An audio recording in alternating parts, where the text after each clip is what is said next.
La rive des Patriotes. Histoire, amour et bicyclette.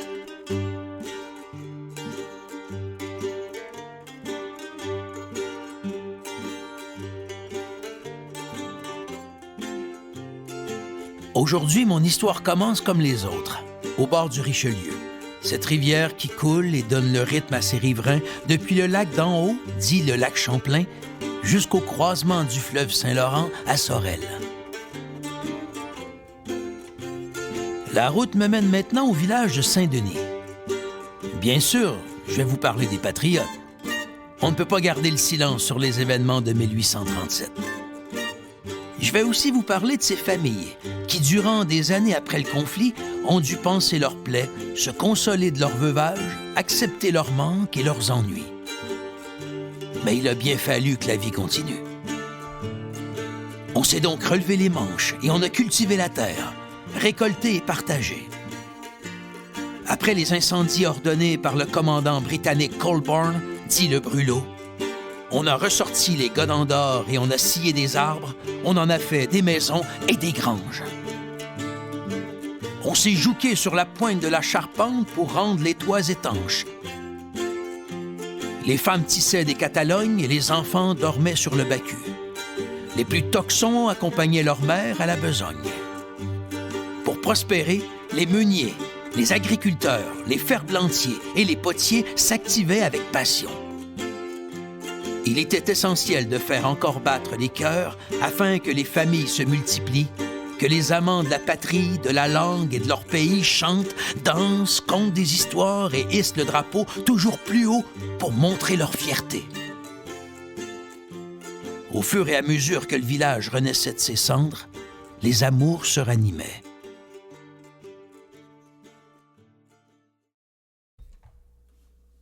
Dans ce village, comme dans un jardin, il y a une fleur. Un amour qui est là, présent, nourri par les souvenirs et la soif de liberté. Laissez-moi vous raconter son histoire. Elle débute vers 1920, à l'auberge Huard, au pied de la rivière, tenue par Honoré et sa femme, Laurette. Ils ont 16 enfants qui sont tous unis par un don. Le don du chant. Les petits, quand ils ont des coliques ou autres malaises, ils ne crient pas, ils chantent. Les grands, quand ils sont fâchés ou qu'ils ont de la peine, ils ne pleurent pas, ils chantent. Parmi les 16 enfants, il y a Jean, un gaillard dont la voix de stentor fait trembler les poteries du village. Durant le séchage des pots sur les étagères, si Jean est inspiré par une mélodie et qu'il entonne un cantique, les poteries vibrent et certaines vont jusqu'à éclater. Les potiers ne sont pas contents. Alors, on doit lui fixer des limites. Pour l'occuper, son père lui montre les rudiments et la mécanique des bicyclettes. Le jeune homme apprend à les réparer et à les entretenir. Il découvre comment évaluer la qualité d'une bécane et détecter les problèmes. Jean travaille sur les vélos tout en chantant, bien sûr. Il paraît que son souffle est si puissant qu'il n'a pas besoin de pompe pour gonfler les pneus de son bicycle. Il le fait avec sa bouche. Ouf! Depuis toujours, Jean est fasciné par les roues qui tournent.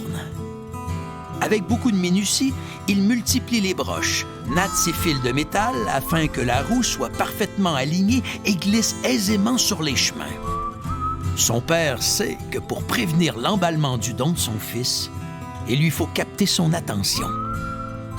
Sur le terrain de l'auberge, au pied du mât, où flotte le drapeau des Patriotes, vert, blanc, rouge, Jean fait tourner la roue avec sa main.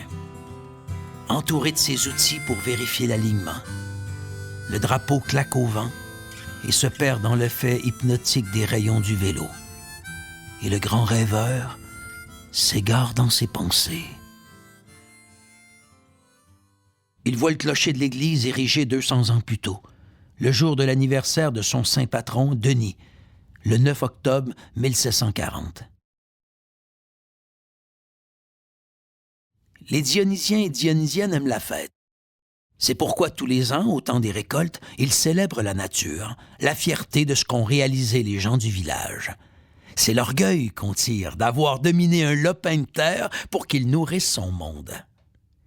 Jean répète les paroles de son père qui disait toujours « Il faut fermer l'œil du corps pour ouvrir celui de l'esprit. » Et tous les soirs, au coucher du soleil, attiré par la rivière, il s'assoit au bord de l'eau et écoute l'écho qui chante. Il entend des mélodies qui viennent de l'île Pastor, à mi-chemin entre Saint-Denis et Saint-Antoine. Il écoute les arpèges qui courent sur les touches d'un mystérieux piano et qui se rendent jusqu'à lui. Il garde au fond de sa mémoire ses lignes mélodieuses et, tout en ajustant ses roues de bicyclette, il fredonne ses airs enivrants. Un matin, l'écho de ses notes lui revient dans les oreilles, comme un boomerang. Quelqu'un répète la mélodie qu'il vient de chanter, mais une octave plus haut. Ma foi, on se moque de lui, pense-t-il. Alors le voilà qui défie l'imitateur et ajoute à son chant quelques notes improvisées.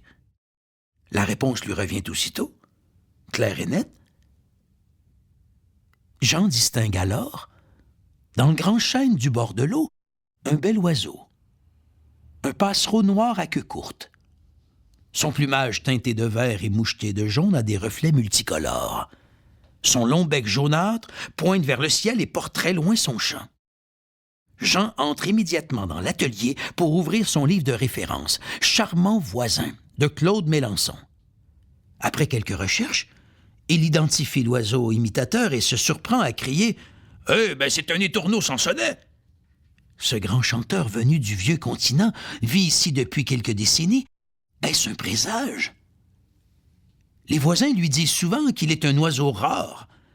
Le volatile s'envole au-dessus de la rivière et renvoie Jean à ses rêveries.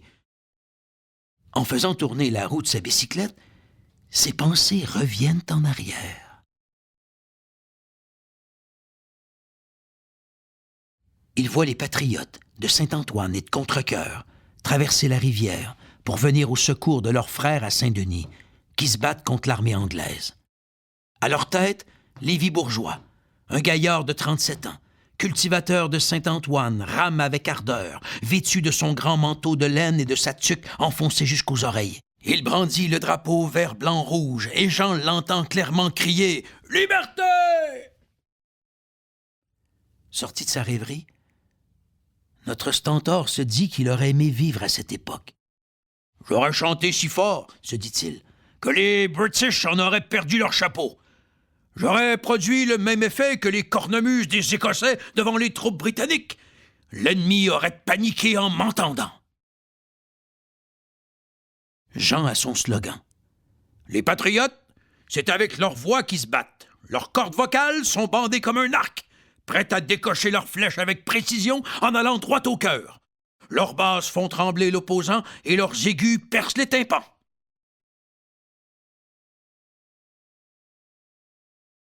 Assis au bord du Richelieu, les mains noircies par l'huile, Jean sent s'éveiller en lui un triste souvenir. Il crache pour sortir le venin qui lui assombrit le cerveau et on entend sa voix éraillée griffer le silence et rebondir d'un côté à l'autre de la rivière. Les ondes frémissent sur l'eau et, comme la vague d'un bateau, fouettent la rive et brassent des pensées enfouies dans les flots. Jean a le vague à l'âme. Dans sa tête, c'est la marée haute. Il revoit son père manier une perche munie d'hameçons, racler le fond de l'eau pour retrouver le corps de son jeune frère. Celui-ci avait 3 ans et, en glissant sur une roche, fut entraîné dans les eaux meurtrières de la rivière. Cet événement est gravé dans le cerveau de Jean et de tous les enfants du voisinage. La scène passe et repasse en continu dans sa tête, comme un mauvais rêve. Mais Jean n'est pas du genre à broyer du noir très longtemps. Il aime mieux se lever tôt le matin avec le soleil et faire rouler ses vélos. Pour lui, une bicyclette, c'est un squelette. La bécane, elle est forte, affirme-t-il. et elle avance au rythme du cœur de celui qui la chevauche. Il part ensuite pour sa tournée du village. Il va voir Mas, l'aubergiste, Bonnier le meunier, Bonin le forgeron, Bélanger le potier, et à la sortie, il s'attarde dans son endroit préféré, la maison des Durocher. Nous sommes au printemps. L'entrée de la résidence est ornée d'une allée de lilas qui embaume. De part et d'autre éclatent des émérocales oranges, et devant le perron, une imposante hydrangée souhaite la bienvenue aux visiteurs avec ses boules roses et blanches. Devant la modeste et jolie demeure, Jean entame inévitablement son aubade, qui enterre le chant du coq. Toute la maisonnée sourit. Il s'arrête le temps d'un café et d'une pointe de gâteau, que la belle Isabelle cuisine si bien. Pour ses douceurs, Jean pédalerait jusqu'au bout du monde. Isabelle a des traits lisses, des cheveux clairs, des sourcils arqués avec, en plein centre, une glabelle ornée de la ride du lion. Notre chanteur l'a rencontrée l'hiver dernier à la patinoire, toute vêtue de rouge. Elle tournait sur la glace avec le grand Bélanger. Comme Jean adore le rouge, il n'a pas tardé à emprunter la patineuse à son cavalier, et dès qu'il l'a sentie dans ses bras, une étincelle s'est allumée en lui. Malgré le froid, son cœur s'est enflammé. Il savait que ce tour de patinoire durerait longtemps. Aujourd'hui, assis à la table de la cuisine, Jean admire le visage d'Isabelle, avec ses paupières bombées, ses yeux ronds, son petit nez bien dessiné, son menton lisse et l'ourlet délicat de ses lèvres. Quand elle sourit, quelque chose de lumineux se dégage. Elle joue du piano. Elle a étudié chez les religieuses. Et elle aussi, elle chante. De plus, c'est une excellente conteuse lorsque le moment s'y prête. Comment Jean pourrait-il ne pas tomber amoureux? En conjuguant leurs talents, les tourtereaux décident un bon jour de présenter à l'école du village une scénette tirée d'une fable de La Fontaine, Le renard et le corbeau. Jean construit le décor et incarne le corbeau, Isabelle fait la narration. Ils ont les mêmes passions, l'histoire, le théâtre, la musique et la bicyclette. Jean prépare une bicyclette spécialement pour sa belle, et tous deux partent ensemble parcourir les sentiers et les chemins de traverse de la région. En dévalant les routes, ils se rendent jusqu'au village de la présentation. Puis, ils arrivent à Saint-Hyacinthe, la grande ville, qui est pour eux comme Montréal ou New York. Ah, le bonheur de découvrir le monde. Ils aiment aussi faire le grand tour du bord de l'eau. Isabelle confectionne un pique-nique et Jean astique les montures. Les jeunes gens remplissent leurs paniers et prennent le traversier vers Saint-Antoine. De là, ils longent la rive vers le nord, direction Saint-Roch-de-Richelieu, en contemplant le paysage. Sur la route, ils s'arrêtent parfois pour flâner à l'orée d'un bois. Enivrés par la nature et par l'amour, ils s'abandonnent au chant des oiseaux et aux stridulations des insectes. La belle a préparé du pain maison, du fromage et des légumes de son jardin. Dans leur dos scintille l'onde heureuse de la rivière, et Jean brise le silence en triturant les carottes. Habituellement si taiseux, il a aujourd'hui la conversation facile. Il porte à son cou une lavalière rouge, et Isabelle est couverte d'une ample capeline qui la protège des rayons du soleil. Jean vire sa bicyclette à l'envers, feignant la crevaison. Il demande à sa douce de s'approcher pour l'amener avec lui dans ses rêveries hypnotiques, et il fait tourner le rayon cyclique amoureux. Ils se voient dans l'auberge au bord de la rivière avec des enfants, chantant tous ensemble, autour du piano, et la roue s'arrête de tourner. Il ouvre grand les paupières et scrute sa dulcinée. Combien de temps resteront-ils ainsi? Il voudrait que les secondes deviennent des minutes, des jours, des années, des siècles. Isabelle le juge infiniment beau et, se sentant elle aussi observée, est envahie par un sentiment confus et ravissant. Ils ont tous deux envie de crier leur amour et de s'enlacer. Au lieu de cela, Jean grimpe à un chêne majestueux et se balance sur la première branche. Il fait des grimaces de singe et se met à parler dans un langage abscon. Isabelle pouffe de rire et ses dents opalines brillent au soleil.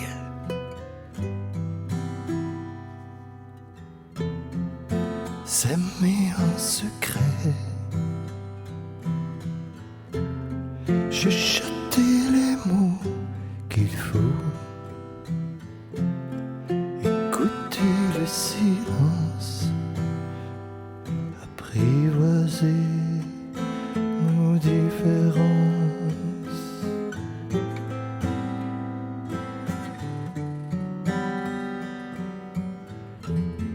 Pas besoin de parler, regard en langage, visage et yeux en gage.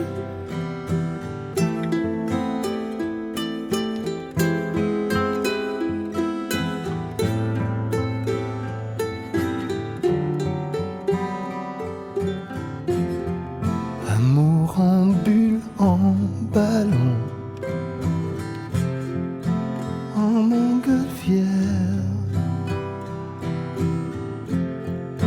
glisse au-dessus de nous, de vous, de tout.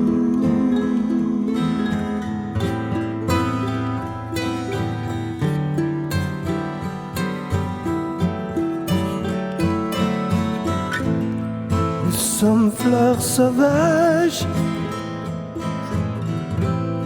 pétales fragiles, nous plions aux saisons, secoués, submergés, mais restons droits comme lampadaires.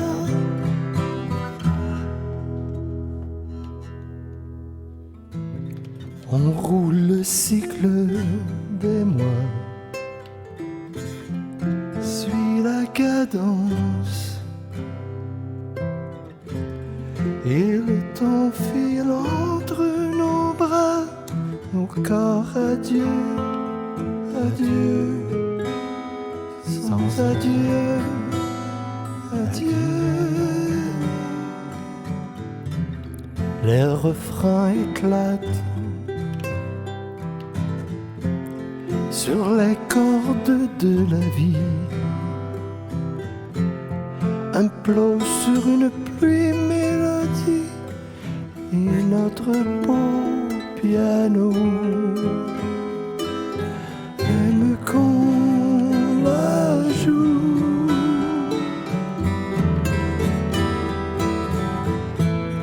Nous sommes fleurs sauvages, pétales fragiles,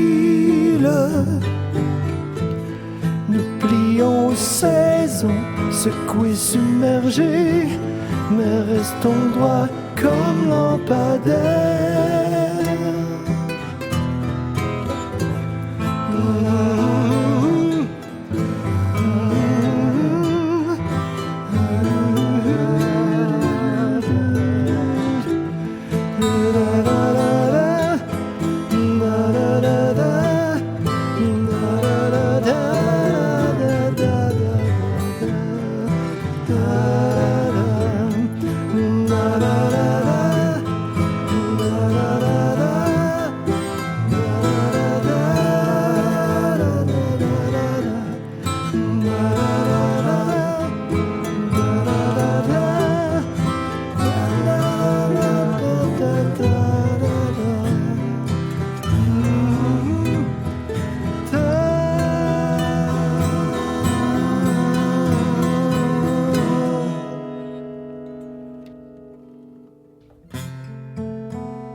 Après une bonne heure assez de prélassés, les deux jeunes reprennent leur bicyclette et poursuivent leur route jusqu'au village de Saint-Roch. Ils passent saluer leurs amis Élie et Laurentia qui sont à l'entretien de l'église et du presbytère. Ce sont les tout premiers à avoir fabriqué un traversier pour les gens des deux rives. On les nomme les passeurs. Après une visite, Jean et Isabelle traversent à nouveau la rivière, cette fois en direction de Saint-Ours, pour redescendre ensuite vers le sud. Ils pédalent ainsi jusqu'aux écluses, où ils étalent leur pique-nique et tirent la ligne pour taquiner le poisson. Couchés dans l'herbe, ils observent la voûte céleste. Le fond du tableau est badigeonné d'un bleu profond, moucheté par des trouées ombreuses. Au-dessus de leur tête, à la cime d'un pin centenaire, comme une vigie, Jean pointe du doigt un oiseau à tête blanche qui scrute l'horizon. « C'est le pigargue, un de nos plus gros rapaces. On l'appelle aussi l'aigle à tête blanche. »« Où as-tu appris à identifier les oiseaux? » lui demande Isabelle. « Je m'intéresse à l'ornithologie depuis mon enfance. Mon père m'a légué ses connaissances et un livre sur les oiseaux.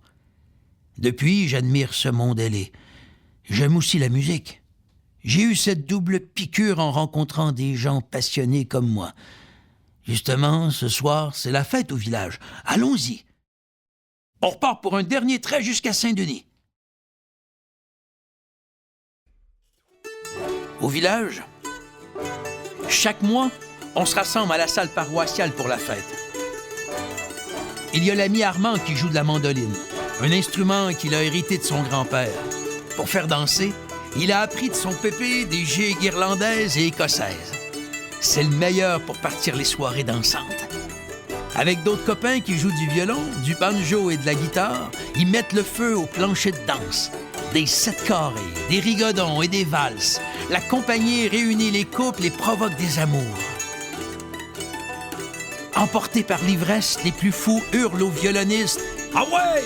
Prends ton archet, puis griffe ton violon! Tes cordes sont trop neuves! Fais-leur mal pour que ton violon nous crie qu'il y a de la race! Allez, joue, maestro! » Tous les villageois y participent. Le maire, les agriculteurs, le notaire, les ménagères, les couturières, tous y vont sourire aux lèvres.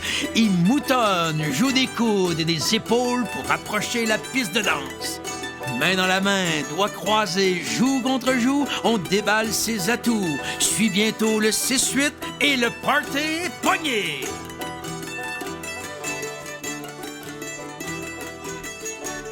Un de ces soirs, Isabelle sautillait à s'en hériter les chevilles. Ses pieds brodaient les notes du violon. Ses 13 couleurs tire d'érable se dénouaient à chaque bond et on voyait tomber une à une les fleurs qu'elle y avait introduites.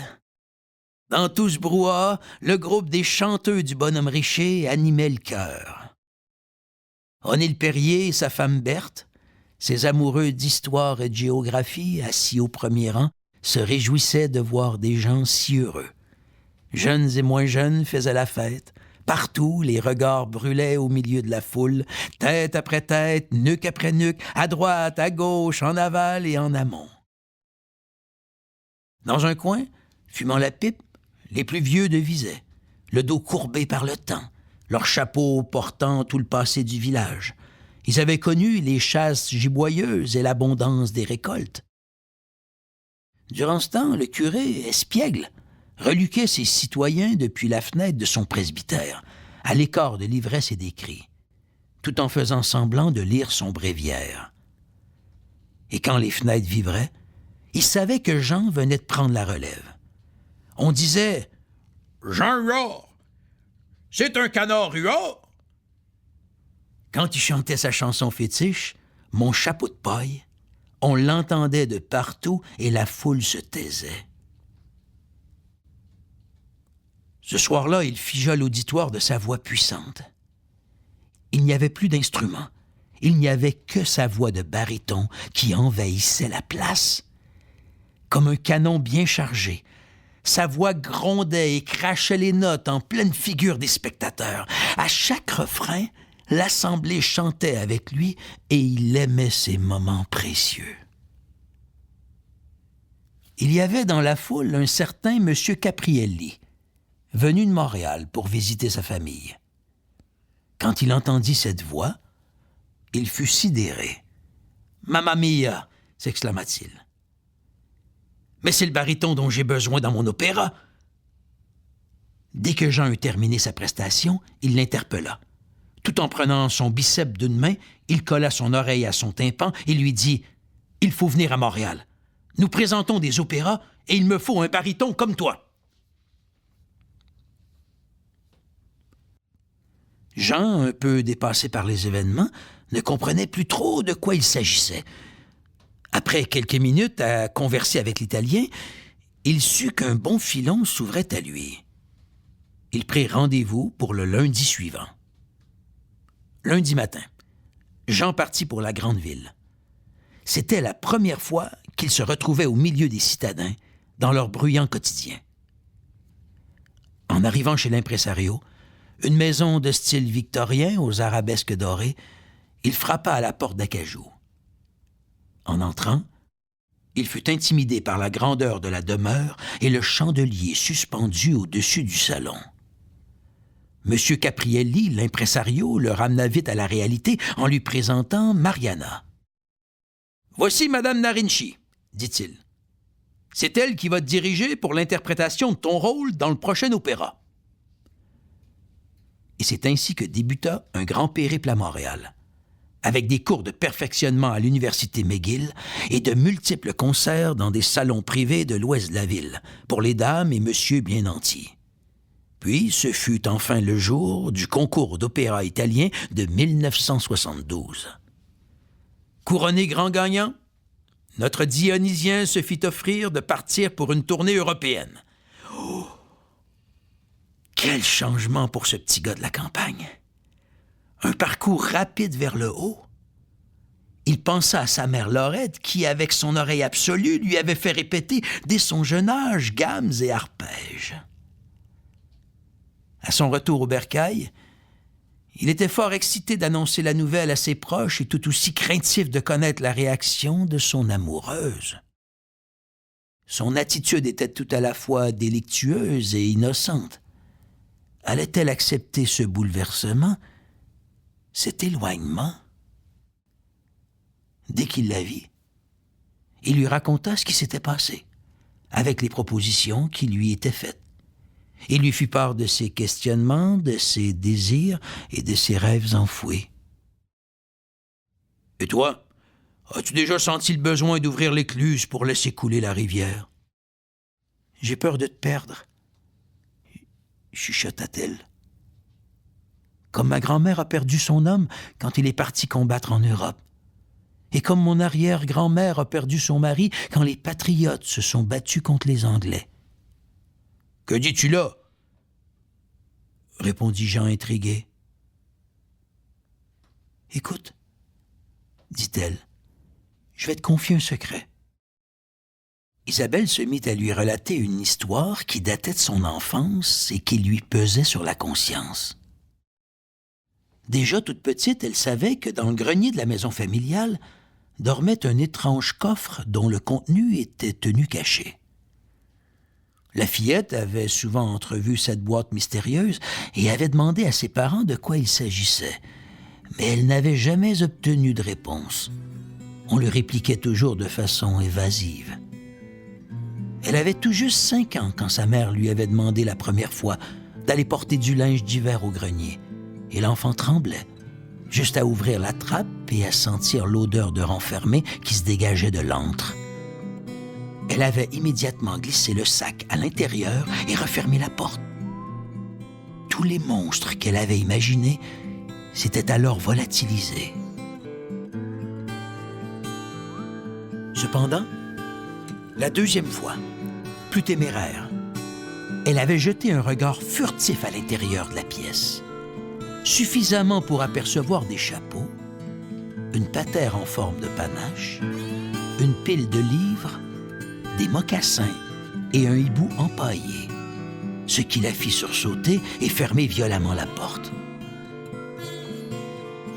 L'intrigue la hantait jusque dans ses rêves. Un autre monde occupait ce séjour du 2e étage. Plus les années passaient, plus elle prenait son temps quand elle montait là-haut. Elle voulait tout voir. À l'âge de 10 ans, Un dimanche où ses parents étaient partis visiter la parenté, elle se prépara à une visite plus approfondie de la caverne d'Ali Baba. Elle s'équipa d'une lampe de poche pour mieux éclairer le coqueron et satisfaire sa curiosité. Doucement, elle entrouvit la petite porte et à quatre pattes se faufila à l'intérieur. Un halo de lumière entrait dans la pièce par un œil de bœuf incrusté dans la corniche. Le grand-duc empaillé lui jetait un regard pénétrant. Les livres commençaient à onduler sous l'humidité et les chapeaux tenaient toujours la forme de la dernière tête qu'ils avaient coiffée. Isabelle s'approcha alors du fameux coffre en bois et distingua un dessin sculpté sur le couvercle, un bas-relief illustrant un signe étoilé. D'un geste lent, elle l'entrouvit. Un drapeau vert, blanc et rouge enveloppait un costume. Elle déroula le tout et découvrit un épais manteau de laine et une tuque. Une odeur sucrée ramena à son esprit le parfum de sa mère. Le manteau était percé vis-à-vis de la poitrine et tout autour de ce trou, il y avait une tache sombre et brune. Soudain, un bruit dans la cour interrompit ses songes. Elle sortit vite du grenier en rampant, puis dévala à toute vitesse l'escalier au bas duquel se tenait sa mère, qui entrait précisément à ce moment-là. « Que se passe-t-il donc ?» demanda la maman. « Tu es toute rouge. » Il fallut bien que la petite Isabelle invente une histoire. Elle expliqua que des fantômes la poursuivaient, ce qui calma aussitôt sa mère, qui ne croyait pas beaucoup aux fantômes. Pourtant, dans sa tête d'enfant, Isabelle continuait de voir trotter le dessin du bas-relief, obsédant. Le jeudi à l'école, c'était la journée où on allait à la bibliothèque. Isabelle demanda à utiliser le dictionnaire pour une recherche. Elle avait déjà remarqué qu'une page était dédiée aux multiples croisés insignes. Elle examina chaque signe présenté et découvrit bientôt le signe étoilé entrevu dans le grenier. C'était l'insigne des patriotes. Elle continua sa recherche pour trouver le drapeau vert-blanc-rouge et lut « Vert pour les Irlandais, blanc avec une étoile jaune pour les Canadiens français et rouge pour les Canadiens anglais, tous rebelles du Bas-Canada. » Sa mère parlait souvent de son père, fier patriote, et de cette fameuse bataille de 1837. Elle disait que son grand-père Lévis était mort en héros à la fin de ce combat. Mais elle se taisait aussitôt. Isabelle continua ses recherches et lut « Les Patriotes 1837 »,« La Reine Victoria 1837-1901 », les Anglais, les soldats, toute cette société, c'était celle de la reine Victoria avec ses mœurs austères et ses conventions rigides. Le colonel Gore avait mené ses troupes de Sorel à Saint-Denis pour affronter les patriotes et emprisonner leur chef, Louis-Joseph Papineau. Ce même Gore avait desservi en Europe pendant la bataille de Waterloo où était tombé le célèbre Napoléon. Oh! Comme il en avait parcouru du chemin, ce lieutenant-colonel, pour venir se faire battre à Saint-Denis. Et quel coup pour son orgueil! Plus elle en apprenait, plus la petite Isabelle était fière de ses aïeux, et en particulier de son grand-père, qui s'était joint aux siens pour braver l'armée la plus puissante du monde.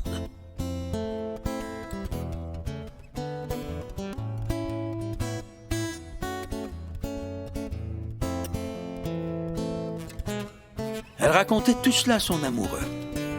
Et ensemble, ils commencèrent à changer le nom des rues de leur village pour leur donner plusieurs des noms de patriotes. Il y eut la rue Eusèbe Faneuf, la rue François Dufault, Pierre Minet, Charles Gazaille, Antoine Amiel, Jean-Baptiste Patnaud, André Mandeville, Joseph Dudevoire. Ils ajoutèrent bien sûr la rue Lévis-Bourgeois. Les villageois s'en amusaient. Toutefois, un dimanche matin, pendant la messe, Le curé se mit à crier du haut de sa chair que c'était un grave péché de défier ainsi la loi.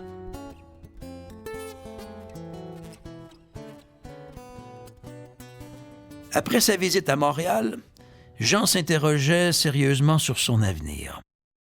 Sa voix devenait mélancolique. Il se surprenait à parler tout seul. Il discutait avec lui-même, soupesant les pour et les contre de la proposition qui lui avait été faite. Son cœur balançait entre l'aventure outre-mer et l'attachement à ses racines et ses amours. Soudain, il décida qu'il ne partirait pas et qu'il resterait plutôt auprès de sa blonde. Il allait céder son prix à la candidate ayant obtenu la 2e place. Non, il n'irait pas courir les chemins de l'Europe, ni se faire applaudir sur les grandes scènes du monde. Le chanteur annonça sa décision à l'impresario, fort déçu. Il s'en alla directement chez sa douce avec un bouquet de rudbeckia. On était en août. Plus l'été avançait, plus son amour était fort, et mieux il se sentait. Sa voix explosait de notes frivoles et colorées. Cet événement motiva le reste de la famille à créer un groupe. Guy, le grand frère, ayant une formation musicale, joua le rôle de chef d'orchestre pour diriger Jean, Michel, Marie-Claire et les autres. La mère, Laurette, s'installa au piano pour accompagner les répétitions. Ça y est, la troupe était partie. On obtint vite des contrats au village et la renommée s'étendit bientôt aux environs et ensuite à la province tout entière. En fin de compte, l'ensemble se retrouva à un concours prestigieux, celui des découvertes de l'année de Radio-Canada. De partout, les éloges pleuvaient, on les comparait à la fameuse famille Trapp.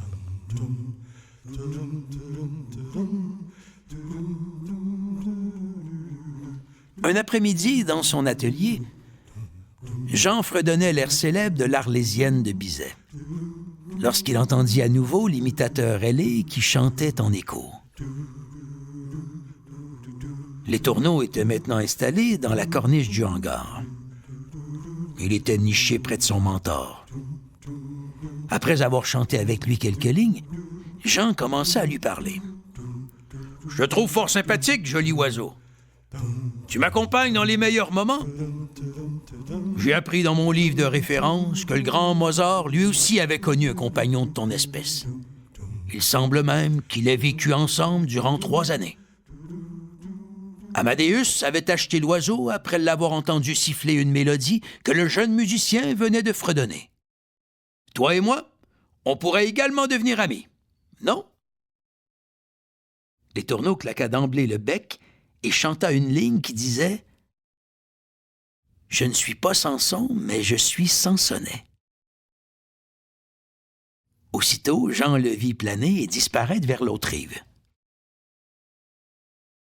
L'automne suivant, on apprit que les tourneaux avaient traversé l'Atlantique, émigré vers le vieux continent. Avait-il pris en quelque sorte la place de Jean? Emportant les mélodies que le chanteur à la voix d'or lui avait apprises, on aurait dit qu'il voulait le remplacer dans sa carrière à l'étranger. Isabelle était si heureuse qu'elle en avait les yeux en diamant. Elle avait partagé son secret avec son amoureux. Elle avait fini par en savoir plus sur ce grand-père dont l'histoire flottait au-dessus du roman familial. Après le décès de ce fameux patriote, Lévi Bourgeois, sa fille avait conservé précieusement ses effets personnels et les avait cachés au grenier. Des années plus tard, elle finit enfin par raconter à sa propre fille, Isabelle, ce qui s'était passé quand elle était encore une enfant. C'est son père qui avait rassemblé les hommes de Saint-Antoine et de Contrecœur pour qu'ils viennent en aide à ceux qui se battaient du côté de Saint-Denis. Il était fier et même un peu arrogant.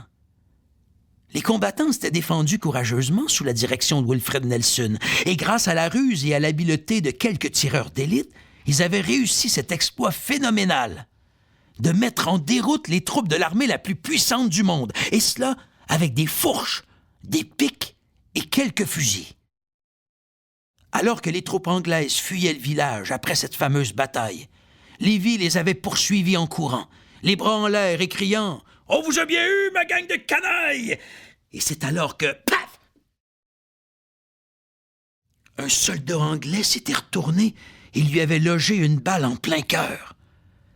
Dans le noir glaiseux d'un soir de novembre, Lévi avait rendu son dernier souffle. Toute la famille endeuillée avait rangé au grenier les souvenirs de cette triste journée. Et on avait convenu de façon tacite de ne plus en parler. Pourtant, grâce à la curiosité de la petite Isabelle, le chat était sorti du sac et avait révélé le secret trop bien gardé. Maintenant qu'Isabelle avait raconté à son amoureux cette histoire de famille, elle se sentait libérée. Et l'affaire devint un lien de plus entre eux. C'est ainsi qu'un tour de patinoire avait permis de créer une belle histoire d'amour entre Jean le Stentor et Isabelle le Chaperon Rouge.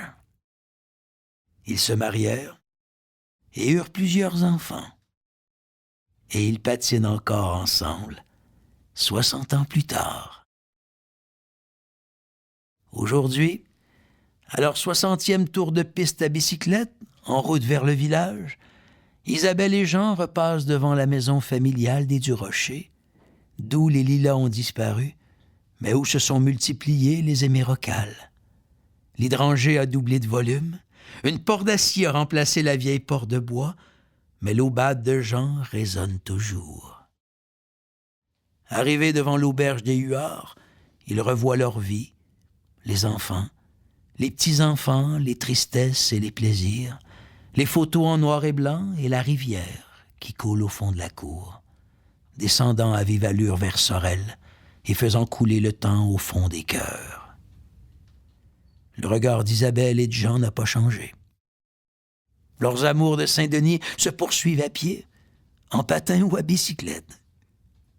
Aujourd'hui, assis au bord de l'eau, dans la cour de l'auberge où tout a commencé, il y a cette fleur, cette histoire d'amour au milieu d'un jardin.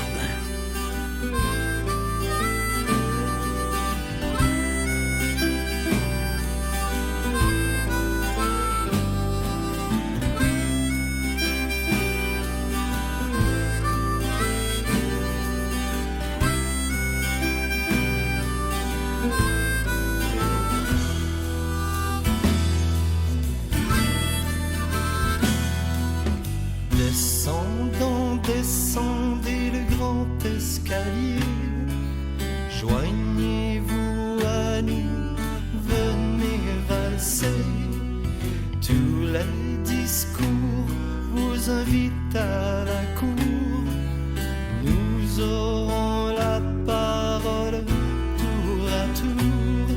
Tristesse et plaisir à parler du passé, les souvenirs que l'on peut se rappeler, tous les visages, les yeux qu'on a croisés. Il y a tant d'années d'images à célébrer.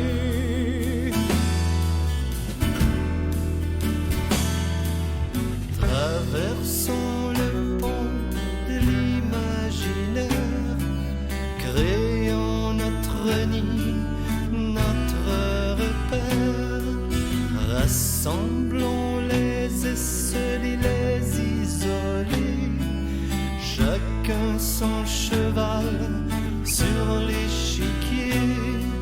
Tristesse et plaisir à parler du passé, des souvenirs que l'on peut se rappeler, tous les visages, les yeux qu'on a croisés. Il y a tant d'années d'images à célébrer.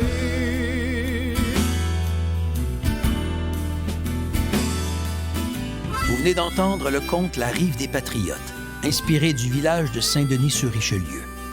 Texte et musique Normand Perron, narration François Lavallée, prise de son Charles-Émile Baudin, Nous remercions le Conseil des arts et des lettres du Québec, la MRC de Pierre de Sorel et le ministère des Affaires municipales et de l'Habitation.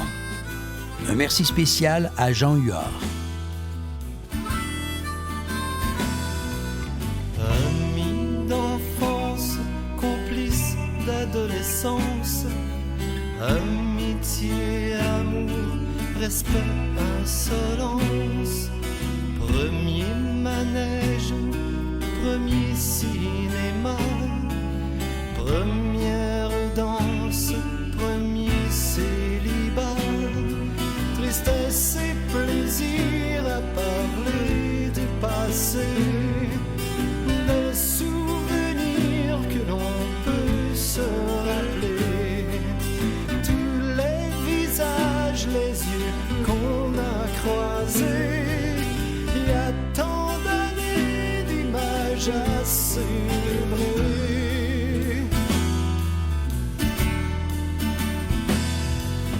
Photos de famille, noir et blanc et couleur, des sourires, des pleurs disparus, nouveau-nés. Même avec le recul, on avance toujours. Les années s'enfilent, les personnages défilent. Tristesse et plaisir à parler du passé. Des souvenirs que l'on peut se rappeler. Tous les visages, les yeux qu'on a croisés.